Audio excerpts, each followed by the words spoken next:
Hello and welcome to today's content, which will be based on Warrior of Light, and we'll be doing a unit analysis on him and just checking out his EX pretty much to see if you want to pull for him, or maybe you want to build him, or maybe just keep him in the back of your mind when you're trying to fight him. Without further ado, let's begin. As usual, we'll take a look at his main job, which is going to be the Warrior of Light. As a base unit, he's going to get Shift Attack and Brave Presence. As you can see here, Brave Presence is going to be one of his main hate generation abilities, and it is a TP ability. He does not use it to attack. After that, we have Breath of Life, which is going to be a 1 cast and does have a cast time as well, but it heals a good 60% of his max HP. This is very nice to have if he has a turn to use it and he needs to heal up. For his EX upgrade version of Breath of Life, it turns into Breath of Life 2, and what this does is that it gives him an additional cast, so he now has 2, and there's no more cast time on it, so it's just instant. You can just snap your fingers, use the ability, and you're healed. There is no more cast time, so it cannot be interrupted anymore. His next ability after that is going to be the Invincible Shield. This was actually very, very useful because he was able to put a physical attack damage barrier onto his teammates. Unfortunately, it's only 35% for 3 times, but he's able to not only put it on himself, but also allies. Like a single ally, it's a single target, so it was pretty good. However, with his EX upgrade, they buffed it so that now his Invincible Shield 1 turns into Invincible Shield 2, where now it still reduces by only 35% for 3 times, but now it's for all damage, not only physical damage. So this is actually very, very nice to have. Outside of that, one of his last abilities he's going to have on the base unit is going to be Holy Bravery, which does damage. 205% is pretty good. It also has 4 range, so it's very nice to have. His limit break at the very bottom left is going to be Crystal Braver, and not only hits 3 times, it also does a decent amount of AoE, does a little decent amount of damage. Unfortunately, it's not a 200% damage limit break. However, it does set up any chains for possible teammates, as well as instantly breaking physical barriers because it hits 3 times, unless it is a turn-based barrier. So I should probably revise that to say it breaks 3 times barriers for physical damage specifically. This also grants himself Protect and Shell as long as you have at least 50 faith, so this is actually very nice to have. For his EX ability, his new ability is going to be called Shining Sword, and what this does is not only gives him damage for 165%, he also gets regen for himself up to 10% HP for 3 turns. All I have to say for this is that it's a little lackluster. It is good damage, just like his limit break. However, the regen only doing 10% of his HP is a little lackluster. I'd hope more like 15, maybe 20%, but only 10 is like, it's just a little sprinkles on top instead of like an actual topping, like a big brownie or something, which is what I would more hope for. But other than that, it's not too bad. So for recommended subjobs, for Warrior of Light, he gets a Deterrent Sword and Stop Strike. Deterrent Sword is very useful to have because not only lowers attack damage and magic damage, it also hits decently hard. It is, however, very, very short range. Another very good ability is going to be Stop Strike, which is it hits only 165%, which is not too bad on damage, and it has a chance to stop the enemy. So this is actually very nice to have. I will get to this in his rating, however, why it's not good enough, but yeah, I'll explain that. Other than that, his kit in general is very nice to have on Warrior Light himself, like his sub-job is pretty good. Next up is going to be the Magic Swordsman, or Spellblade. He has Bioblade, Banish Blade, Resist Magic, which is good, Taunting Spell, which is his second hate generation ability, which is very nice to have, and Magic Barrier. Keep in mind, Magic Barrier is 50% for 3 times. However, I'd argue that his Invincible Shield 2, his EX upgraded version, is better than Magic Barrier because this Magic Barrier only provides it for himself and he cannot put it for any teammates. The Invincible Shield 2 can not only be used for himself, he can also give it to teammates as well as, and it also covers the physical damage matchup. It's literally just omni usefulness. It's just that good. For his Dragoon sub-job, the only really keynote things to say here would be his Dragoon's Dragon Standard, which is good because it literally gives him like a little mini Shikuchi passive for 3 turns. He gets a Jump, which is just a base jump. Unfortunately, he does not have any like cast time reduction, so he'll just have to kind of obey the turn order. And his Dragon Dive is also decent damage, just like Jump, so it's pretty good. He does have access to the Pierce attack type. It's really hard for me to really recommend a sub-job for Warrior of Light because his usefulness is very, very wide. how I would explain it is that he is very good at everything in general for his tanking. However, you do have to specialize towards it. He's not kind of like King Mont, where he just has AoE resistance, so he's kind of good to go in terms of all AoE attacks. Warrior Light is specific kind of more towards like, what do you want him to do specifically? Do you want him to do magic tank? Do you want to do some status effects? Or do you want to deal some more damage with the pierce damage stuff? So it's very, I'm not going to say like it's super flexible, but he does have a variety of what he can do, depending on what you specialize him as. For her resistances and passives, I will say he is notorious for one of the best resistance spread overall in general, only due to like the meta units and such. So yeah, that's pretty important to note. For damage types specifically, he has 25% to slash, very good, negative 20% to pierce, which is pretty bad, but his other resistances kind of make up for his overall. 5% to strike, which is not bad. 15% to missile, not bad. It's actually pretty good, 15%. And 5% to magic, which is not bad. You kind of would wish for more, but it's not bad. For AoE resistance, sadly it's 0%, single target is 0%. His level 120 master ability included, he has 17 defense and 6 spirit. This is actually pretty good for the defense side, especially because he has a passive to further increase it. And the 6 spirit is not bad. You would wish for a little bit more, but it's not shabby either. You could definitely work that out. For his resistances to statuses, he is 50% resistant to blind and immobilize, and 10% to confuse. As you can see here, he is kind of lacking disable or stop or like a big amount of confusion resistance, so it's not bad, but it's nothing impressive. For his master ability, unfortunately, because he's kind of a more outdated character, he's more older, that he doesn't have like an updated kit for like mono light. He has an increased attack for himself by 20% and increases defense by 5 for himself. This is, by the way, already included into his level 120 master ability included, which ends up as 17 already. So his base is going to be 17. As you can see here, his master ability is kind of spread out. I'll explain why in his rating overall, why it's kind of, it affects his rating basically. He is a 3 move, 1 jump unit with 80 cost. For his passives, I would highly recommend almost always would be the First Warrior, which has good amount of defense and HP, and Providence of Darkness. Because he is a light unit, he needs that dark resistance, or else certain units are going to completely dumpster him because of the elemental disadvantage and advantage, the double-edged sword between light and dark. For niche and flex, Quelling Chaos is actually really unique in what it does, because I do have a video on this for debuff resistances. 50% is actually a decent amount. If you were able to boost it to higher amounts, it's definitely useful. For example, if you use the Carbuncle Vision card, which has 40% I believe defense debuff, it stacks with Quelling Chaos so that you have a 90% chance to resist defense debuff abilities. So he has a 10% chance realistically to be defense debuffed. Keep in mind, however, this does not affect or like even do anything to mitigate damage against penetration. So if you just have penetration already innately built into your unit, it does not help there at all. So that's why I put it more in niche and flex.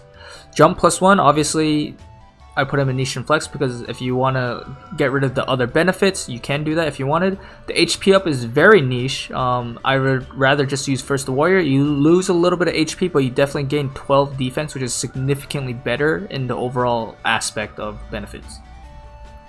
For reaction abilities, we have Warrior's Pride, which is not bad to have at all because he can continuously increase his defense up to a total of 30 if it procs 3 times in a row, which is very nice to have, especially against people who either 1, do not have defense penetration or very low amount, or 2, they don't have defense lowering abilities and they have to hit your physical defense. So this is very nice to have if you build it for that situation. Next up we have Dragon's Blade, which is very nice to have if he's tanky in general, but he also has a little bit of bruiser damage if he does. He's definitely capable of kind of sustaining battles if he's able to continuously like proc Dragon's Blade. I'm not sure for everyone, but if you've definitely seen like a Dwayne or Warrior Light like Dragon Blade back for like 1.5 or 2k HP and you're not hitting them for much higher, you can feel how much like it hurts just to be hit by that and see their HP go right back up. And lastly, just like I said in the sub-jobs area that he can be flexible, he does have Magic Guard where he can like completely reduce magic damage by 45% up to that. So yeah, pretty much his reaction ability is very flexible, just like his sub-jobs. You just have to pick on what you want to prefer as. Here we are at Warrior of Light's rating out of 5. This may be a little harsh of a rating, but I have to say, because I've used him literally since release, up to like very recently as well, I do believe I literally noticed this character inside out, like almost completely. I've even used the Dragoon subjob for live PvP, all that. I do believe I know him, period. And I want to give this information out just so that people are aware of if they want to pull for him and like use your Vizier or not. I just want to help as much as possible. For his EX version right now, especially on this map and the units we have available, I gave him a 4 out of 5. The reason why is that for his EX version is that he's capable of being one of the most versatile tanks because of what he can do. He has a lot of variety. He can deal some damage. It's not going to be as amazing compared to some others, but it's not bad. He has high attack. He has decent no, I mean not high attack. He has high HP, sorry. He has decent attack, low agility, and he has a base of 17 defense and 6 spirit. So overall his stats are not bad. He's definitely hurting mostly in either the attack or agility department considering what his kit does. He's capable of dealing very good damage, or well, not very good, but decent damage on single target and AoE abilities. Most of his hard hitting abilities are going to be single target. However, he's able to help chain with, as you can see, with his limit break on his AoE abilities, so he can definitely set up his teammates.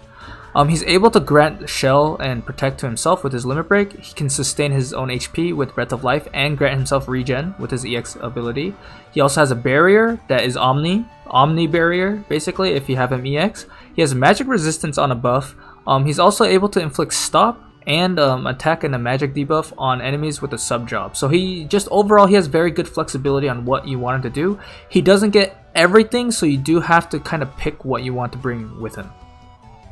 He has access to 3 sub-jobs that are all viable depending on what you want Warrior Light to do, as I said earlier. If you want to do more damage, or you want to deal status effects, or you want to be more magic tanky or generate hate more, you already know there's 3 sub-jobs that can all deal what he wants for those specifically.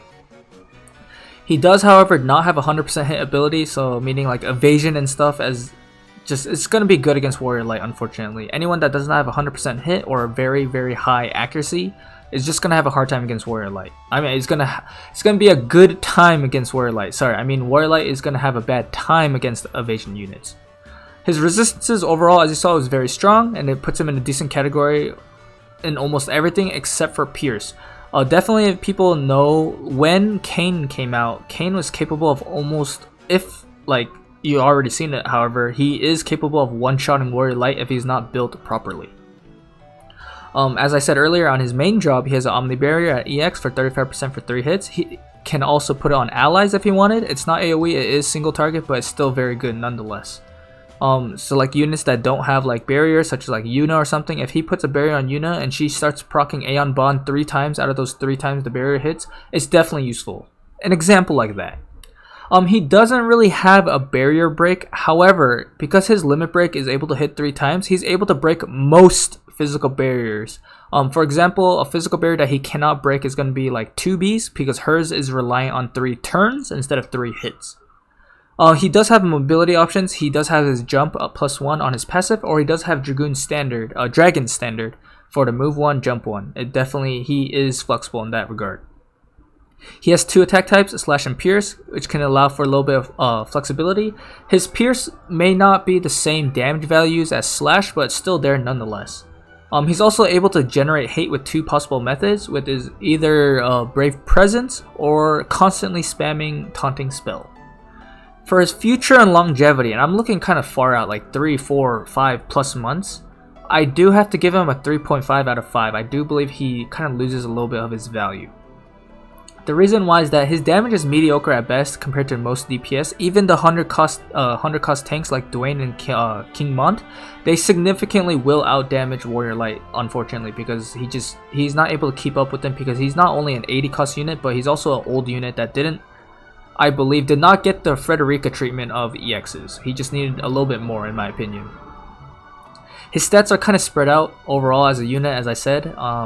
It's specifically weak in the agility and attack department. If his master ability did not even give him 20% attack, he is not capable of dealing any more damage at all. Like, he's just too weak. Right now he's in an okay spot, but I do believe that wears off too later on.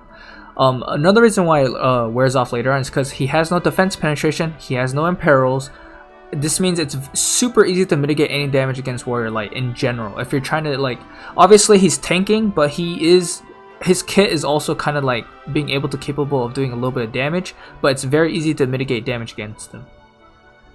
As I said earlier in the other slide, stop strike is very strong. However, against the meta units, specifically like right now going to be Dwayne, King Mont, Black Robed Helena, they're all immune to his stop strike because it's not strong enough in terms of the base chance of proccing. So it's good against other matchups, but in terms of meta or like high competitive play, it's just not going to be enough.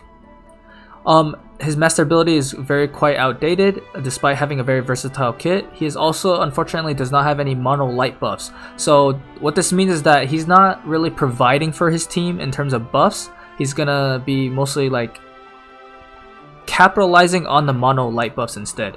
He does, however, is able to give a barrier to his teammates as well as having hate, so you would have to just use him for something else in that regard. He doesn't do much more outside of his main role of either tanking and dealing some damage or being a frontliner and dealing some damage.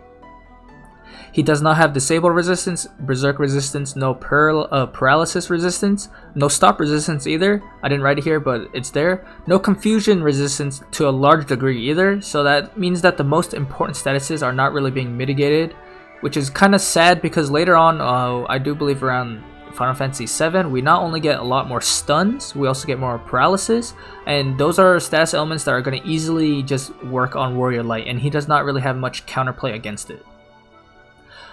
His hate generation has to be used. He does not have any starting hate like Dwayne and King Mont has, which is going to be kind of an issue for Warrior Light because if he has to use a buff or ability to gain hate, which means he has to have a mandatory turn for a buff.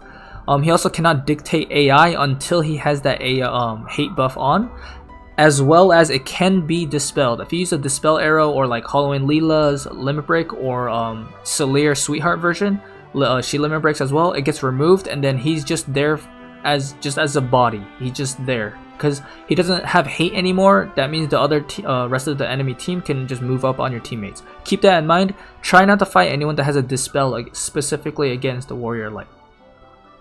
Also, while Warrior Light is very weak to Pierce and he does have good resistances outside of Pierce, this does mean that future Kain EX or Dark Pierce moves in general will deal significant lethal damage to Warrior Light unless he's like fully invested into that type of mitigation. So keep that in mind.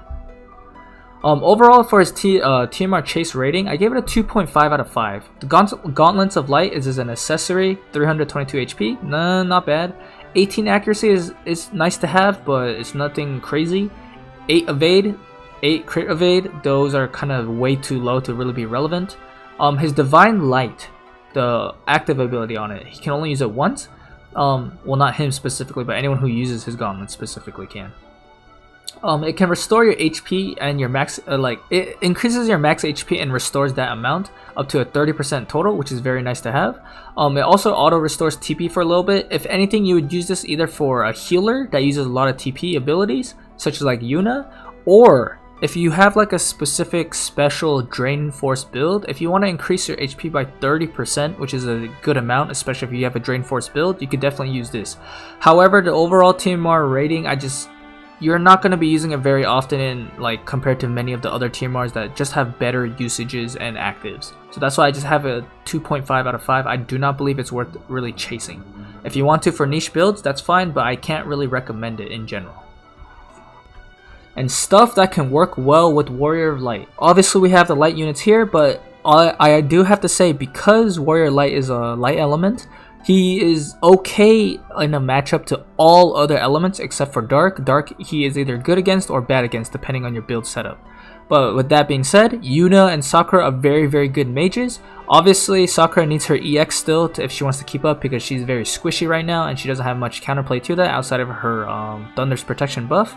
For the other two characters that are not out yet but are coming later, or Camilo's coming soon, and then Jaden is coming later, but he's out in Japan. Camilo is very good to capitalize with them because they are both long range and they have a decent amount of their kit is magic defensive. With that being said, that means if you build them up correctly, you can fight Black Robed Helena and take her out pretty efficiently. Jaden, He did come out recently in Japan, but I will say because Warrior Light's job is just to tank and basically deal a little bit of damage in the front lines, Jaden being a ranged attacker and being in the far back can make use of Warrior Light being in the front lines. So just having a tank in general is good.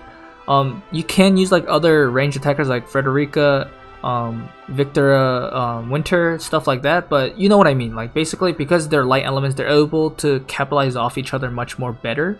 And Warrior Light can use Jaden's mono light buff, but obviously Jaden cannot use his light buff because he doesn't have one, unfortunately, on his master ability for Warrior Light. Outside of the characters, for TMRs in general, I will say Ayaka's boots are still not bad of an option. It's not that he's going to use the active, but mostly because it gives him a good amount of spirit as well as agility, and he really needs agility. He just has to. He's just so slow. He needs that agility. We have the Magicite Mask, which is from Whisper's TMR. The reason why I put this here specifically is that Warrior Light actually has some good abilities like Brave Presence. He has the Barrier. He just has those abilities for TP usage. Having the Magicite Mask on significantly helps his survivability because he already has very good resistances overall, obviously outside of Pierce, and this like significantly increases his flexibility in what he can like mitigate damage against. It's very nice to have. Now, if you want to go damage Warrior Light, you just want to pump his damage as much as possible, we do have the new Sword of Light. It's very nice to have. It not only gives him 30 light attack and 15 slash, it's very good for him. Keep in mind, this does not have any defense penetration, so it's going to be kind of sad when you face someone that's using like Golem Esper and has a lot of defense. You're just not going to deal any damage to them. Light Bracer is here specifically because not only does it have the dark and light resistance if you want to go into counter matchups or fight against dark units, it gives them a little bit of damage as well, just a little bit. So it's not too bad as an item just for overall damage and resistances. And with that, we arrived to the end of the video. As always, thanks for watching. If you'd like my unit analysis on Warrior Light, please leave a like and subscribe. While I was a bit harsh on his rating and I gave him a 3.5 in the future, I still believe he does have certain usages, but he will start like phasing out. I do believe like people who have used Warrior Light even now, before his EX came out, definitely felt like he started wearing off much more faster, like recently, mostly with EX and stuff as well. So just, I hope people don't think like he's completely useless. 3.5 out of 5 I still think is a decently good rating, and 4 out of 5 right now for EX is not bad. So yeah, overall, I just hope this helps you decide if you think Warrior Light is a unit you want to use or pull, and yeah, until the next video, peace out.